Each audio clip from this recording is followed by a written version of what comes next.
अवनी पाठशाला में आपका फिर से स्वागत। आइए आज हम गणित के एक नया अध्याय सरल समीकरण के बारे में चर्चा करेंगे और समझाने का प्रयास करेंगे।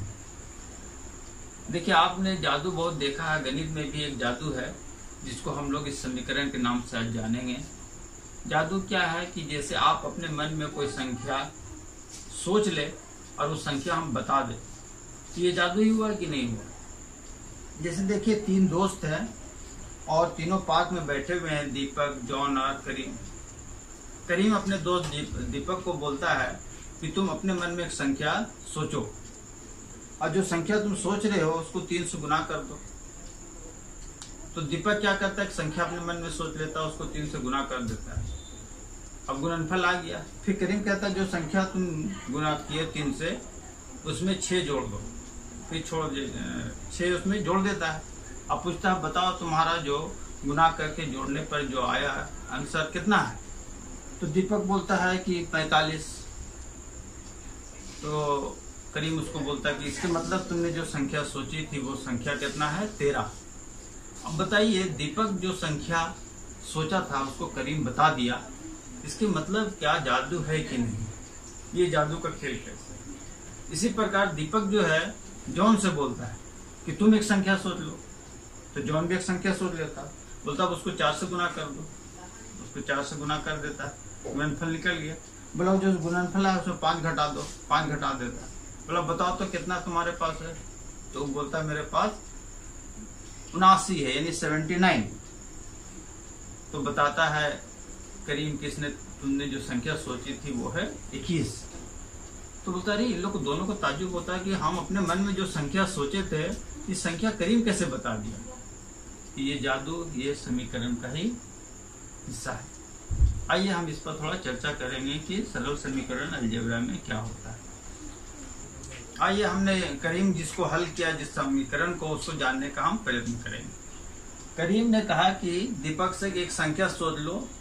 तो वो सोचा, करीम मान लिया कि वो जो संख्या सोचा है उसको मान लिया कि संख्या 1 से एक चर राशि। चर के बारे में आप क्लास 6 से अवगत हैं। फिर उससे प्रश्न था कि जो आप संख्या सोचे हैं उसको कितना से गुना करना, 3 से। तो 3 से उसको गुना कर दिया।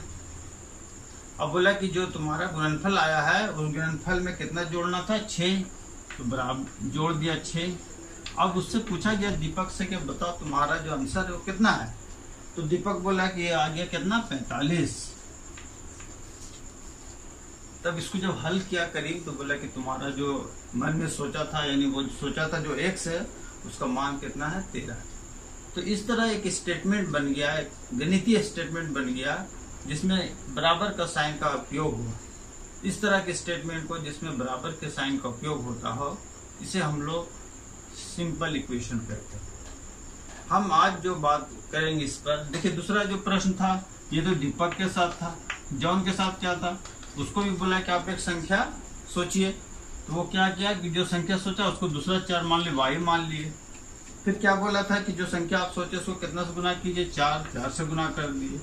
फिर कितना बोला घटाने के लिए, 5 बोला था, 5 घटा दिया। उससे पूछा कितना हुआ, बोला 79। तो करीम बोला कि इसके मतलब जो संख्या आप सोचे थे उसका मान कितना है, 21। यानी जो सोचे थे y, ये 21 हुआ। यहाँ जो ये सोचा था ये कितना हुआ था, 13। तो इस तरह हम ये देख रहे हैं कि ये जो बराबर का साइन हो रहा है, समीकरण बन रहा है, इससे हम अज्ञात संख्या का मान निकाल सकते हैं। तो जब इस तरफ वाले साइड को बोलते हैं LHS, उधर वाले को बोलते हैं RHS। जब LHS और RHS किसी खास संख्या के किसी चर के मान पर बराबर हो जाए, उसी को समीकरण कहते हैं। हम क्लास 7 में जिस समीकरण का बात करेंगे उसमें एक ही चर का उपयोग करेंगे, ये रिस्ट्रिक्टेड है। दूसरा चर, एक समीकरण में एक से ज्यादा चर का उपयोग नहीं करेंगे। हाँ, तो आप इस पर ये ध्यान दीजिएगा कि जैसा भी हम बताया कि स्टेटमेंट ऑफ इक्वलिटी, जिसमें बराबर के साइन का उपयोग हो और जहाँ बायां पक्ष दायां पक्ष के बराबर हो जाए, उसे हम लोग क्या बोलेंगे, समीकरण।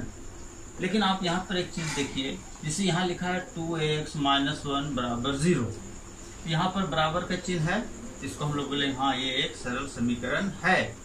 किंतु यहाँ पर देखिए 3x इज स्मॉलर देन 5, यानी 3x जो है 5 से छोटा है, यहाँ बराबर का चिन्ह नहीं है। उसी प्रकार दूसरा में देखिए 4x + 1 ग्रेटर देन 8, यहाँ कहता है कि यहाँ भी बराबर का चिन्ह नहीं है। तो ये दोनों को हम लोग समीकरण नहीं बोलेंगे, जहाँ पर बराबर का इस्तेमाल होगा उसी को समीकरण। तो मैं इस अध्याय में समीकरण पर ही चर्चा करना है। और ये समझ लीजिए, कुछ जैसे प्रश्न दिया जाएगा कि संख्या के 5 गुना में से 7 घटाने पर 18 प्राप्त होता है। अगर ऐसा एक स्टेटमेंट दिया हुआ है, इसका समीकरण बनाना है कि किसी संख्या के 5 गुना से 7 घटाने पर, संख्या नहीं मालूम है तो मान लेंगे कि संख्या को क्या मान लेंगे, कोई भी चर मान लिए, x मान लिए। किसी संख्या से के कितना से कहता था, 5 से गुना करने पर, तो 5 से गुना कर दिए, दूसरा स्टेप हो गया। कितना घटाने पर, 7, 7 घटाने पर कितना प्राप्त होता है, तो बराबर कितना प्राप्त होता है, 18। ये बराबर का चिन्ह हो गया। इसको क्या बोलेंगे हम लोग, सिंपल इक्वेशन, सरल समीकरण। ठीक है।